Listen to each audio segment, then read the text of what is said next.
What if love gave you a second chance, but fear kept whispering not to take it?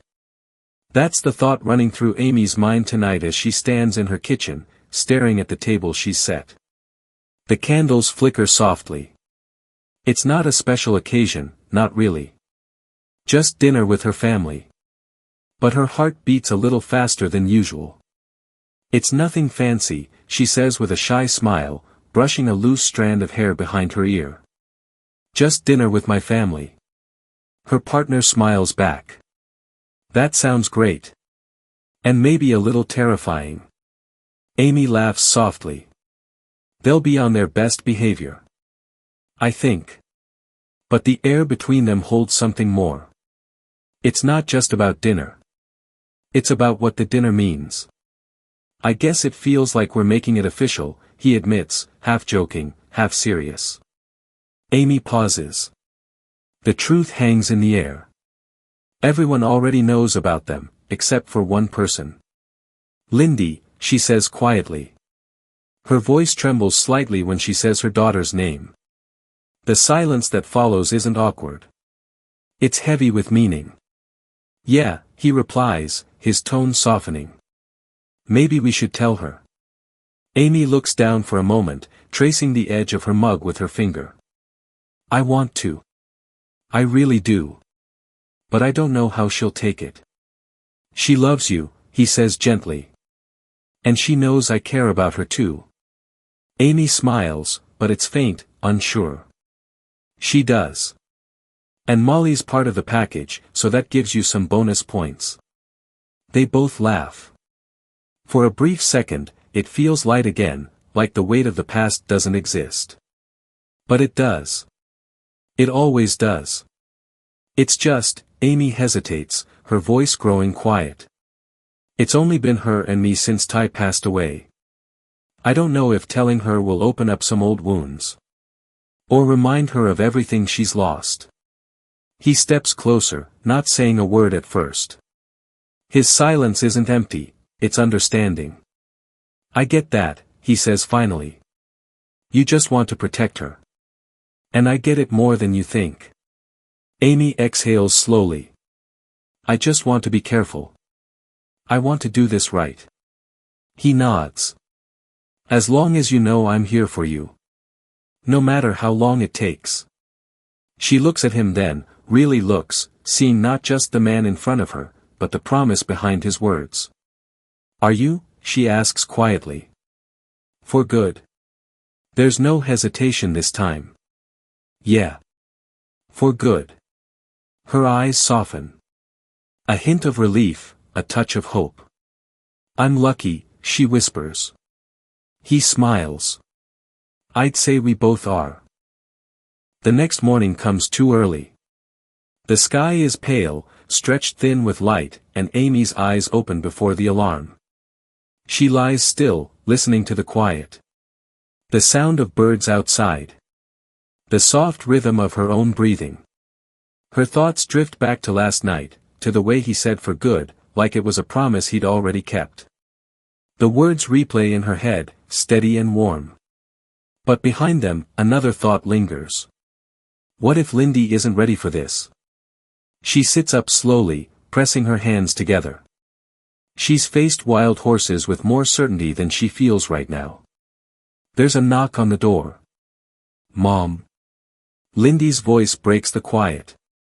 She steps in, her hair messy from sleep, still hugging her blanket like it's part of her armor. Amy smiles. Hey, early bird.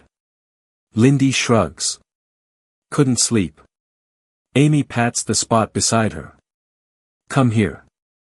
Lindy climbs up, curling close like she used to when she was little. Amy wraps an arm around her, feeling how much taller she's gotten, how time keeps moving even when the heart wants to stay still. Did you have a bad dream? Amy asks. Lindy shakes her head. No. I just miss Dad sometimes. You ever miss him? The question hits softly, but deep. Amy looks at her daughter's face, those same steady eyes that Ty had. Every day, Amy says. Her voice doesn't break, but it trembles in the quiet. But you know what? Missing him doesn't mean we can't still be happy. He'd want that for us. Lindy nods slowly, thinking. Is that why you smile more now? Amy pauses, surprised. Do I? Yeah, Lindy says with a tiny grin. You smile when you get a text. And when he comes over with Molly. You smile like you used to. Amy laughs softly, a tear catching the corner of her eye. You notice everything, don't you? Lindy nods again, serious this time. Are you gonna tell me something? Amy hesitates. This is the moment. Her heart races like it does before a jump, that split second between fear and flight. I wanted to, she says quietly. I just didn't know how. Lindy waits. No judgment, no worry. Just patience, the kind only a child can give without knowing how powerful it is. I've been seeing someone, Amy says at last. And he's really special. He makes me happy. And he makes Molly happy too. For a long second, Lindy just looks at her. Then her lips curve into a small, knowing smile. I already knew, she says softly. You're different when you talk about him. Amy laughs through the tightness in her chest. You did? Lindy nods. You don't look lonely anymore. Amy pulls her close, hugging her tight. For a moment, everything, grief, fear, guilt, melts into the warmth of that embrace. The house is quiet again, but this time it feels full. That evening, the sky burns orange over the ranch.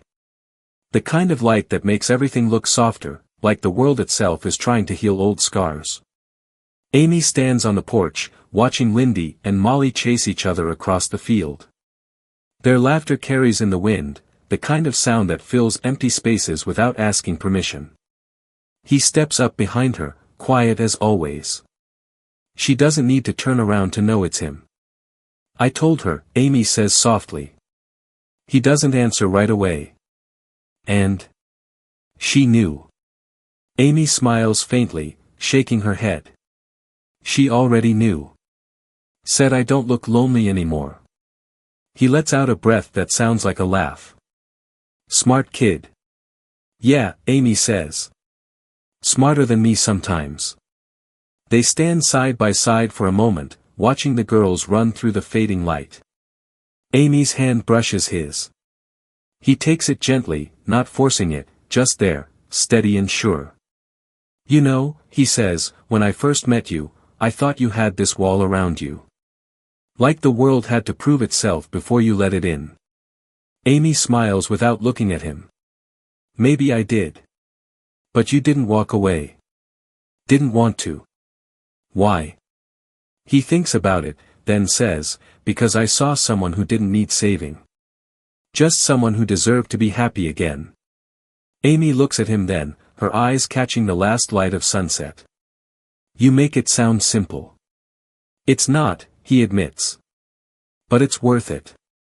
The wind picks up, carrying the smell of dust and grass. The moment feels still, not like an ending, but a beginning waiting to happen. You know what's funny? Amy says after a pause. I've spent years telling other people to take risks. To trust. To ride through the fear. But when it comes to my own heart, I freeze. He smiles softly. Then let's make it fair. We'll both take the risk. She studies his face, the sincerity, the quiet strength. And in that second, every reason she ever had to hold back begins to fade. I already have, she whispers. He reaches out, brushing a strand of hair from her face. Then maybe it's my turn to catch up. Amy laughs, not because it's funny, but because it feels right. Because laughter is the sound of something broken mending itself. The girls' laughter echoes again, and Lindy shouts from the yard, Mom, come play. Amy turns, her smile wide and real. Be right there. He grins. Go. They're waiting. She hesitates for only a second, then squeezes his hand once before walking down the steps, into the golden light. Lindy runs toward her, arms wide, and Amy scoops her up, spinning her around until they're both laughing breathlessly. From the porch, he watches, and in that simple, ordinary moment, everything feels extraordinary. Love isn't a promise without risk. It's a leap into the unknown, and tonight, Amy finally takes it.